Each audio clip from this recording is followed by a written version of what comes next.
하나님 말씀입니다. 갈라디아서 1장 13절부터 17절까지입니다.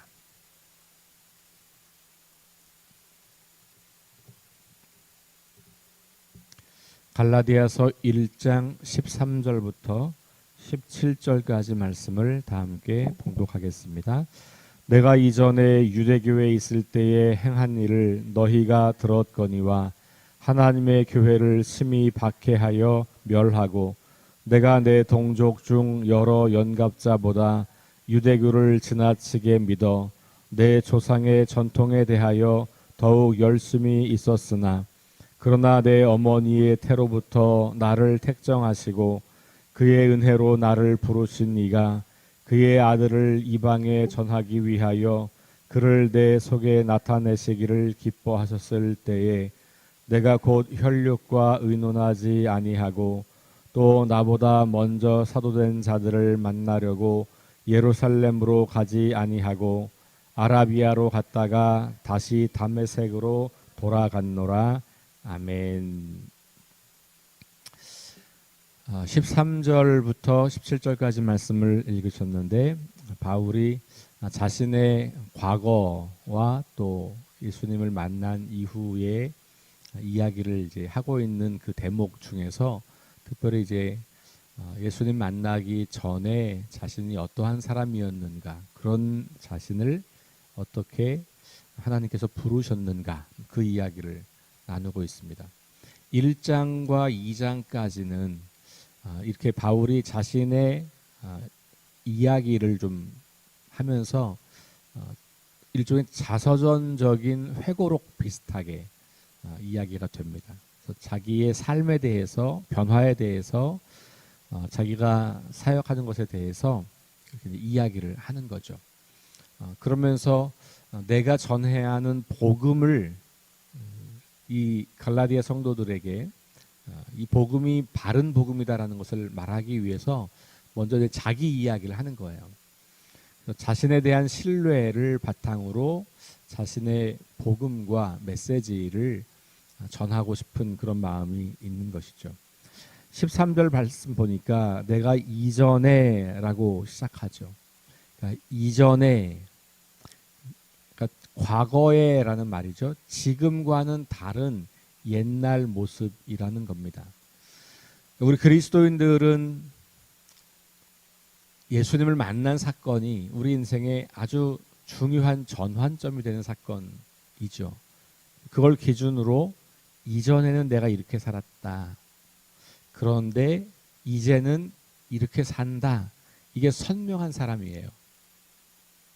그러니까 종교적인 어떤 외적인 기준을 충족시키는 것에서 더 나아가서, 예를 들면 교회를 다닌다, 기도를 한다, 예배를 드린다, 이런 외적인 경건의 행위들 혹은 종교 의식에 참여하는 것에서 더 나아가서 내 생각과 내 가치와 내 삶의 방향과 나의 습관과 이 모든 것들이 이렇게 달라졌다라고 말할 만한 것이 분명하게 있는 사람들이에요.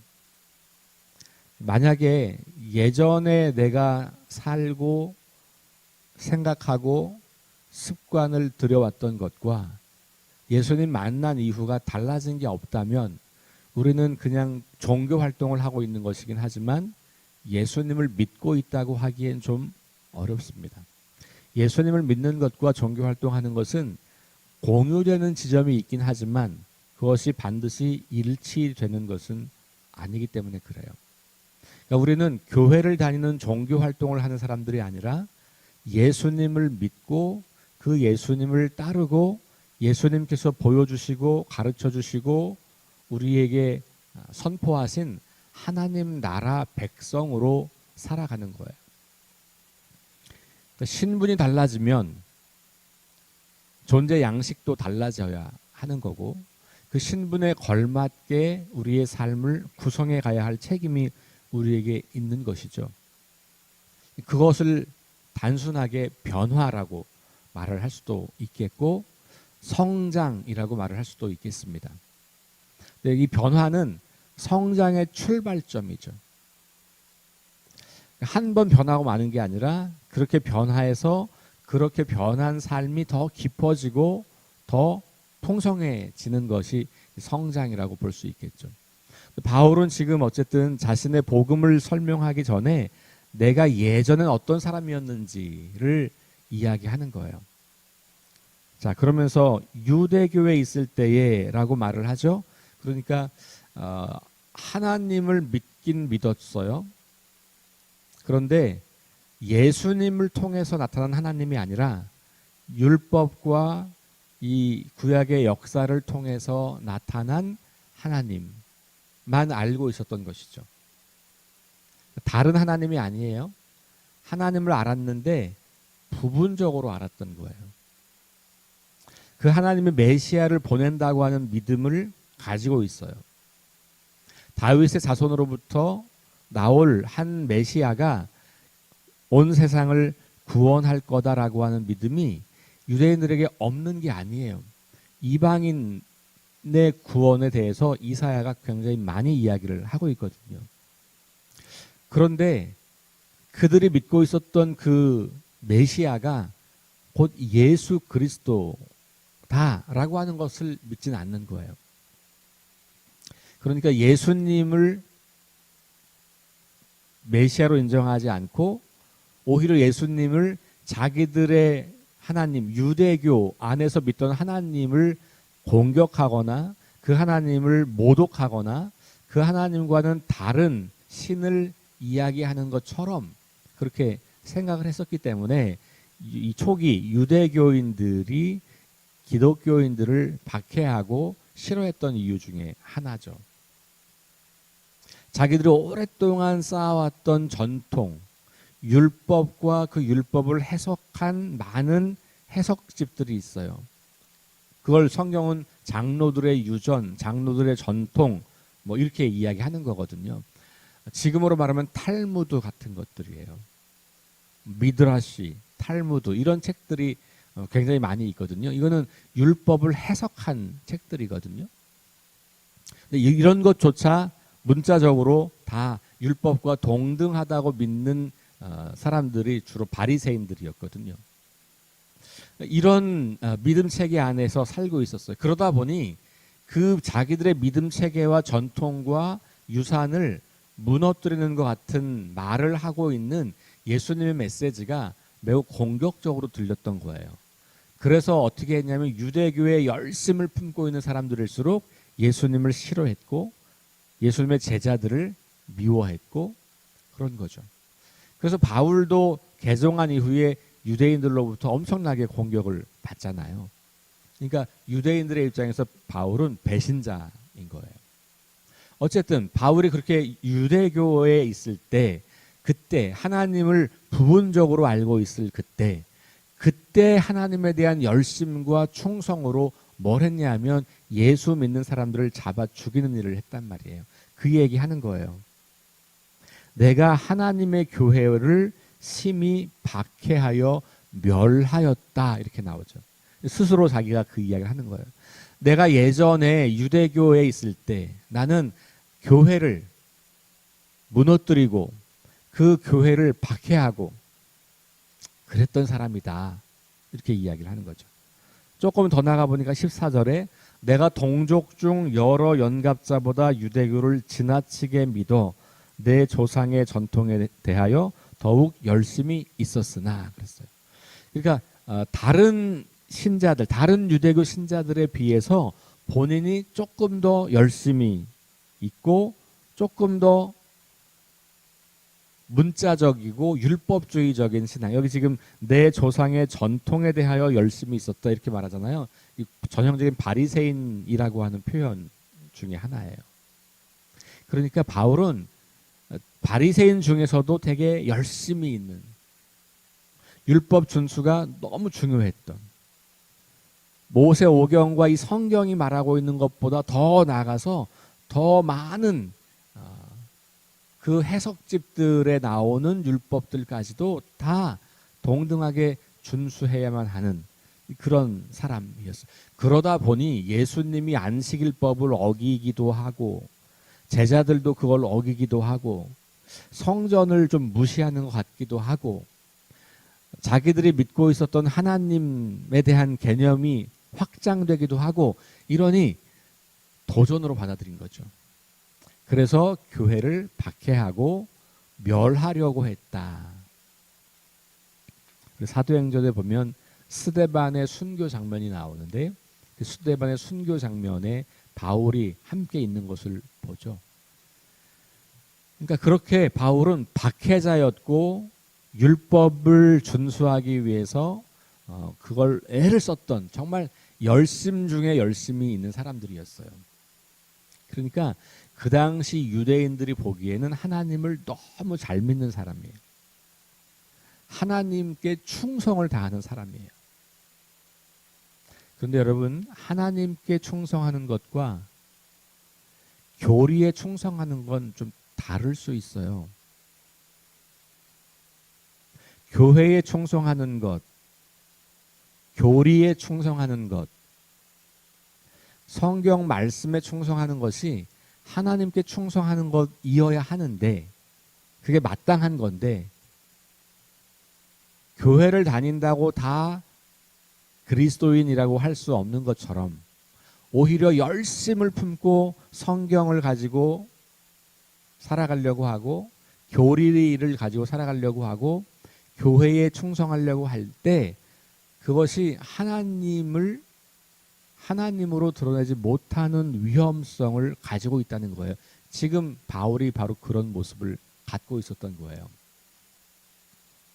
그러니까 회심 이전의 바울은 하나님을 똑같이 믿고 있었지만 그들이 갖고 있던 틀 안에 하나님을 가두어 놓고 그 하나님께 충성을 하느라 실제 그보다 더 크신 하나님의 마음을 몰랐던 거예요. 그리고 오히려 그 크신 하나님을 드러내는데 실패하고 말았던 거죠. 그게 바울 개인의 문제만이 아니라 사실은 유대인들의 문제였죠.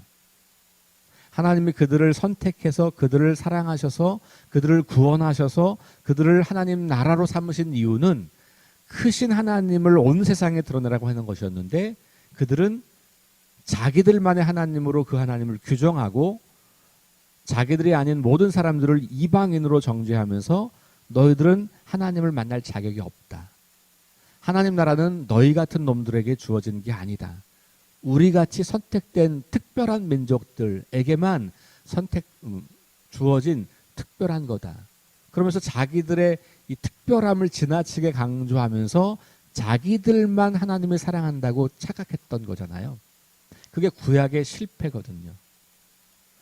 그 전통 안에 바울도 누구보다 더 그 앞부분에서 그 믿음을 가지고 열심으로 살다 보니 그 당시 예수님과 예수님의 가르침과 그런 것을 따르는 사람들을 박해하는 것을 사명으로 여기고 살았던 거예요. 그게 자신의 과거라고 지금 이야기를 하고 있는 거고 갈라디아 교회 성도들이 그걸 다 알 거라고 이야기하죠. 왜냐하면 바울이 먼저 거기서 복음을 전했었고 그 교회의 사람들에게 아마 자기 이야기를 여러 차례 했을 거예요. 우리가 진정한 회심이라고 한다면 하나님에 대한 이해가 더 깊어지고 더 풍성해지는 것입니다. 그리고 그 회심은 한 번으로 끝나는 게 아니라 우리는 계속해서 여러 차례 더 하나님에 대한 이해가 깊어지고 풍성해져야 할 필요가 있겠죠. 내가 지금 알고 있는 하나님이 전부라고 착각하면 매우 위험해져요. 바울처럼. 나의 열심으로 사람들을 해치게 됩니다. 나의 열심으로 사람들에게 상처를 주게 돼요. 나의 열심으로 교회를 무너뜨리게 돼요. 나의 열심으로 하나님 나라 복음이 전해지는 것을 가로막게 돼요. 그래서 열심이 있다는 것은 되게 중요한 일이고 필요한 일이고 그런 사람들은 교회 안에서 정말로 중요한 사역을 하는 사람들임에도 불구하고 위험성이 있다는 거예요. 그래서 열심이 있는 것보다 더 중요한 것은 방향이에요. 방향. 바른 믿음. 그리고 그 믿음이 지향하는 바가 어디인가 그 방향이 중요하지, 방향 감각을 잃어버린 열심은 엉뚱한 곳으로 가게 되는 거거든요. 바울이 그런 거예요. 열심히 있었습니다. 그처럼 열정적인 사람이 어디 있어요. 그런데 그것이 엉뚱한 곳으로 흘러가고 있었던 것이죠. 바울은 그것에 대해서 사실 자부심을 갖고 있었어요. 나 이런 사람이야 라고 하는. 잘 아시는 것처럼 그러다가 다메섹으로 올라가는 길에 부활하신 주님을 만나게 되죠. 이 다메섹으로 올라가는 길에 주님을 만나는 이 사건이 바울의 아주 결정적인 뿌리 경험이 되고 회심의 경험이 되는 거죠. 그리고 나서 하나님을 다시 보게 되는 거고 예수님을 다시 이해하게 되고 다시 만나게 된 거죠. 그리고 나서 그의 삶은 180도로 완전히 달라집니다. 교회를 박해하던 자가 교회를 세우는 자가 되었고, 예수를 미워하던 자가 예수에 충성하는 자가 되었고, 완전한 인생의 전환이 된 것을 우리가 보고 있습니다. 자, 회심 이전에 바울에 대한 세 가지 표현들, 교회를 심히 박해하여 없애려고 했었다, 유대교를 지나치게 믿었다, 조상의 전통에 대하여 열심을 가지고 있었다, 이렇게 반복해서 짧은 본문 안에서 이것을 강조하고 있는 이유가 무엇일까? 이걸 잘 생각해 보셔야 돼요. 지금 바울은 요거 팩트, 이 사실을 이야기하려고 하는 게 아니라 이런 사실을 이야기함으로써 더 중요한 것을 이야기하고 싶은 거예요. 그 이야기가 뭐냐 하면, 그런데 내가 이제는 복음을 전하는 자가 되었다. 이게 가능한 일인가? 이게 어떻게 가능하지? 이건 도대체 불가능한 일인데 일어난 거야 라는 이야기를 하고 싶은 거예요. 근데 그 불가능하다라고 하는 것을 바울은 어떻게 표현했냐면 하나님의 은혜라고 표현하는 거예요. 그러니 나를 봐봐, 내가 어떻게 예수 믿는 사람이 되겠어. 내 과거를 봐봐, 내가 누구랑 논쟁한들 내가 예수 믿는 사람이 되겠냐. 내가 철저한 바리새인이고 철저한 유대인이고, 그런데 내가 어떻게 예수 믿는 사람이 되겠어? 내가 어떻게 예수가 전하는 복음을 전하는 사람이 되겠어? 말도 안 되지. 나의 과거의 삶을 돌아보면 나는 절대로 그런 사람이 될 수 없는 사람이야. 요 얘기를 하고 싶은 거예요. 그런데 내가 어떻게 그렇게 됐냐? 하나님의 은혜라는 거죠. 그래서 오늘 이제 10절 말씀 보면 뭐로 시작합니까? 그러나. 여러분 성경에서 그러나를 잘 보시는 게 굉장히 성경을 잘 볼 수 있는 방법 중에 하나라 그랬어요. 이렇게 접속사, 앞과 뒤를 연결시켜주는 접속사를 보면 하나님이 누구신지 우리가 누구인지가 너무 선명하게 드러나요. 그러나는 전과 후가 확연하게 다른 거거든요. 그러니까 앞의 이야기는 뒤의 이야기를 하려고 꺼낸 거지 앞의 이야기가 메인이 아니에요. 그러니까 내가 이렇게 과거에 철저한 유대인이었다고 말하는 이유는 그러나 지금은 아니라는 걸 말하고 싶은 거예요. 그래서 그러나로 시작하면서 내가 나 된 것은 하나님의 은혜로 된 것이니 이렇게 말하죠. 나에게 자격이 하나도 없었다. 만약에 하나님이 나의 자격을 보았다면 나 같은 놈은 쓰지도 않았을 거야. 나를 버리셨을 거야. 사람들이 나를 사도로 삼는다고 한다면 나는 자격 미달이야. 내 과거 때문에 사람들은 나를 쓰지 않을 거야. 여러분 오늘날도 우리는 과거를 지나치게 주목하면서 지금 하나님이 그 사람을 변화시켜서 어떻게 사용하고 있는지를 바라보는 게 너무 어렵잖아요. 과거에 어떤 사람이 큰 잘못을 했다면 우리는 그 사람이 회개하고 정말로 하나님 앞에 돌아와서 하나님의 일을 하는 사람임에도 불구하고 계속 의심의 눈초리를 가지고 있고 신뢰를 다 두지 않아요. 저 사람 옛날에 저랬다는데 지금 진짜인 건가? 하나님은 저 사람을 사용하실까? 우리 끊임없이 그런 질문하잖아요. 만약 그런 질문으로 가득한 1세기였다면 바울은 탄생하지 않았을 겁니다. 그렇죠? 바울은 끊임없이 그리스도인들에게도 공격당했을 거예요. 너 옛날에 그랬던 사람이잖아. 너 옛날에 교회를 묻어뜨린 사람이었잖아. 우린 너랑 같이 있고 싶지 않아. 넌 나가. 그런 공격을 끊임없이 받았다면 교회 역사가 사뭇 달라졌을지 몰라요. 그러니까 이 과거에 매여 있는 인생은 그게 자기 자신의 과거에 매여 있든 다른 누군가의 과거에 지나치게 매여 있든 과거에 매여 있는 인생은 하나님의 일하심을 바라볼 수 없는 사람이에요. 하나님은 과거의 하나님이 아니시고요. 물론 과거의 하나님이기도 하죠. 이건 언제 쓰는 말이냐면 변함없이 우리를 사랑하신다라고 할 때 하나님은 어제나 오늘이나 내일이 동일하다 이렇게 우리 표현하고 고백하잖아요. 그럴 때는 하나님께서 이 과거를 보시는 우리가 하나님의 과거를 지금과 미래와 연결해서 보는 거지만 하나님이 우리를 보실 때는 과거를 보지 않으세요. 만약에 하나님이 과거를 보시고 그 과거를 통해서 자격을 따져서 우리를 하나님의 자녀로 삼으신다면 우리 중 아무도 하나님의 자녀가 될 사람은 없습니다. 그래서 우리는 하나님의 그러나 때문에 사는 사람들이에요. 하나님의 그러나가 아니면 우리는 살 수 없는 사람들이죠. 바울이 그걸 너무 잘 알았어요. 그래서 바울도 그러나 나는 하나님의 은혜로 사는 사람입니다. 내가 지금 사도가 된 것, 내가 지금 하나님 나라 백성이 된 것, 내가 지금 그 나라 복음을 전파하는 전도자가 된 것, 이 모든 것은 하나님이 나에게 주신 은혜 때문에 그런 겁니다. 그 은혜의 구체적인 내용은 우리가 잘 아는 다메섹으로 올라가는 길에 부활하신 주님을 만나게 된 그 사건을 말하는 거죠. 나 같은 자에게도 주님은 찾아오시는구나. 나 같은 인생도 주님은 사랑하시는구나. 나 같은 반역자조차도 하나님은 용서하시는구나.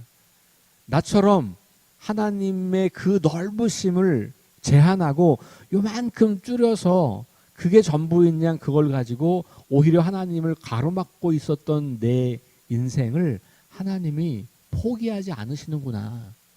하나님 그런 분이구나. 그 은혜가 깨달아지니 바울의 삶이 달라질 수밖에 없는 거죠. 그 은혜 앞에 내 인생을 드리기로 결단하게 되는 거죠. 이게 바울의 회심 사건 이야기인 거예요. 내게 주신 그의 은혜가 헛되지 아니하여 내가 모든 사도보다 더 많이 수고하였으나 내가 한 것이 아니요 오직 나와 함께 하신 하나님의 은혜로다 라고 하는 말을 고린도전서에서 합니다. 자, 제가 아까 10절이라 그랬는데 제가 지금 고린도전서 15장 10절을 읽었는데 15절에 보면 우리가 이제 그렇게 그러나가 나오죠. 그러나 내 어머니의 태로부터 나를 택정하시고 그의 은혜로 나를 부르시니가. 그러니까 제가 지금 이 고린도전서 15장 9절과 10절과 너무 흡사하기 때문에 이제 그걸 인용하려고 가지고 왔는데 제가 잠깐 착각을 했어요. 자, 15절 그러나 고린도전서 15장 10절에 그러나 같은 거예요. 고린도전서 15장 9절 10절 이렇게 되어 있습니다. 나는 사도 중에 가장 작은 자라 나는 하나님의 교회를 박해하였으므로 사도라 칭함받기를 감당하지 못할 자니라. 이게 지금 여기 갈라디아에서 말하고 있는 자신의 과거를 말하고 있는 거고 10절에 그러나 내가 나 된 것은 하나님의 은혜로 된 것이니 이렇게 이야기하는 대목이에요. 지금 갈라디아서나 이 고린도전서가 같은 이야기를 하고 있는 것이죠. 자, 16절 17절로 가면 바울이 이렇게 내가 지금 사도가 되어서 교회를 세우고 복음을 전하는 사람이 된 그 나의 모습을 하나님의 은혜로 그렇게 설명하면서 16절 17절에서는 내가 그 하나님의 은혜로만 된 거지 사람들을 만나서 사람들에게서 훈련받고 사람들에게서 인정받아서 사도가 된 건 아니다라는 것을 드러내려고 16절 17절을 이어서 쓴 거예요. 그의 아들을 이방에 전하기 위하여 그를 내 속에 나타내시기를 기뻐하셨을 때에 그러니까 하나님께서 자기를 다메섹에서 만나주셨을 때 이 얘기를 하는 거예요. 내가 곧 혈육과 의논하지 아니하고 사람들과 상의하지 아니하고 또 나보다 먼저 사도된 자들을 만나려고 예루살렘으로 가지 아니하고 그 순간 바로 내가 이제 이 부르심을 받았으니 이제 제자들에게 인정받아야지, 12 제자들에게 인정받아서 그들과 함께 이 일을 해야지, 그렇게 하지 않았다는 거예요. 오히려 어디로 갔어요? 아라비아로 갔다. 이건 사막으로 들어갔다는 거예요.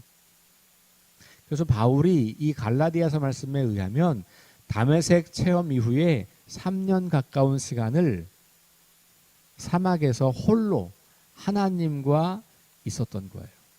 그리고 그 홀로 하나님과 있는 동안에 뭘 했겠습니까? 그가 성경을 다시 계속 연구하고 그것을 예수님의 빛에서 해석하고 그리고 그동안 주변에서 들어왔던 예수님 이야기들을 다시 정리해보고 뭐 이런 시간들을 가졌겠죠.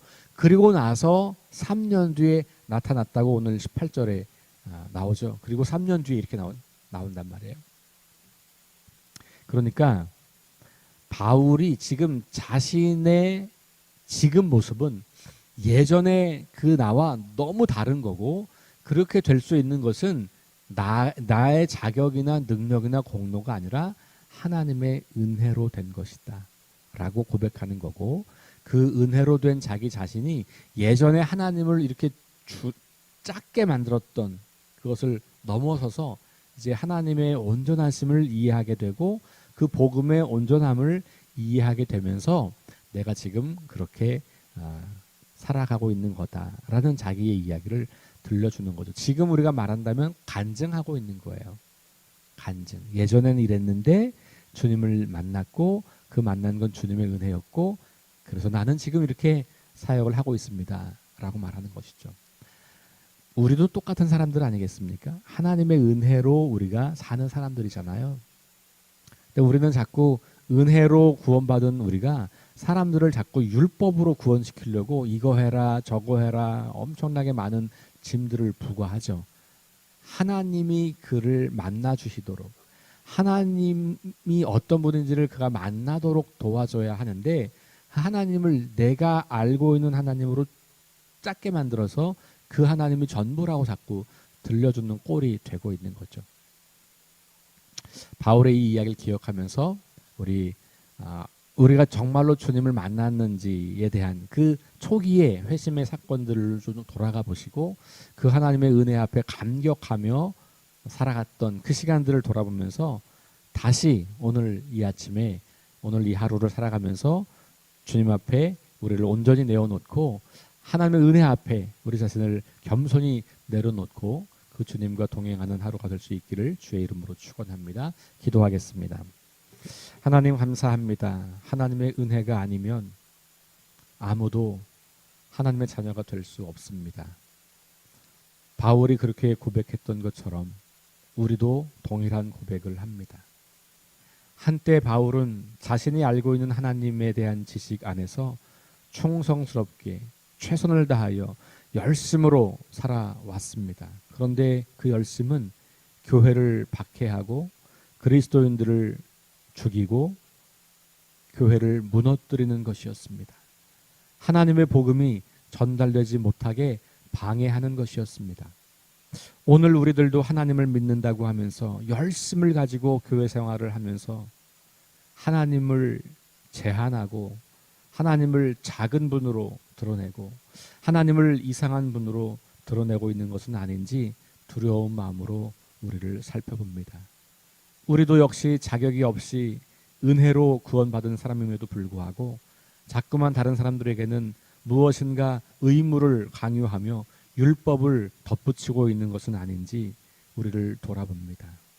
우리를 통해서 하나님의 은혜가 얼마나 큰 것인지를 드러내어서 우리 주변 사람들이 우리를 통해서 그 하나님의 은혜를 맛보고 경험할 수 있도록, 이 세상에서는 도무지 경험할 수 없는 그 크고 놀라운 은혜를 우리를 통해서 그들이 알아갈 수 있도록, 우리 교회를 통해서 그들이 알아갈 수 있도록 우리가 그 은혜 앞에 합당한 삶을 살겠사오니 주님 우리를 통하여 일하여 주옵소서. 예수님 이름으로 기도합니다. 아멘. 우리 함께 합심해서 기도하신 다음에 개인 기도하고 돌아갑니다. 하나님 말씀을 기준 삼고 성령의 능력을 의지하게 하소서. 거룩한 습관을 형성하여 균형 있는 성장을 이루게 하소서. 다음 세대에게 하나님 나라 복음을 전수하게 하소서. 질병, 전쟁, 자연재해, 가난, 억압으로 고통당하는 사람들을 치유하여 주소서. 창조질서 회복을 위해 힘쓰게 하소서. 하나님의 이름이 거룩히 여김을 받고 하나님의 나라가 임하고 하나님의 뜻이 이 땅에 이루어지게 하소서. 함께 합심해서 기도